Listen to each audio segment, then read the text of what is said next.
had, and therefore she was put off from eating her food. But in this instance, I want to say that she had a kind of a shutdown. She was no longer seeking higher knowledge. She was in a lower knowledge. She began to look at the circumstances. She began to feed into the adversary. She looked at what the adversary was saying at her. Oh, my children, this and that, and they did this for me, and they're doing so brilliantly. Hannah began to feed into the adversary.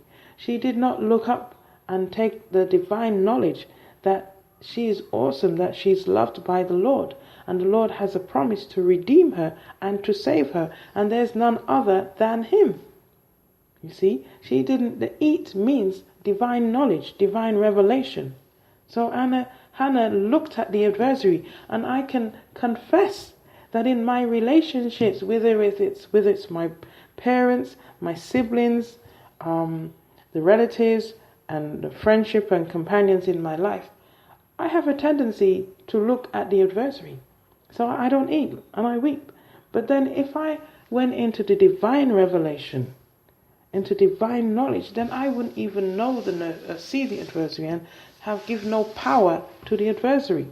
And I'm going to tell you folks, that is a challenge because of the way that we've been brought up. We've been brought up to pay attention to the adversary, and that's what the adversary wants, because that's where the empowerment comes in. That's where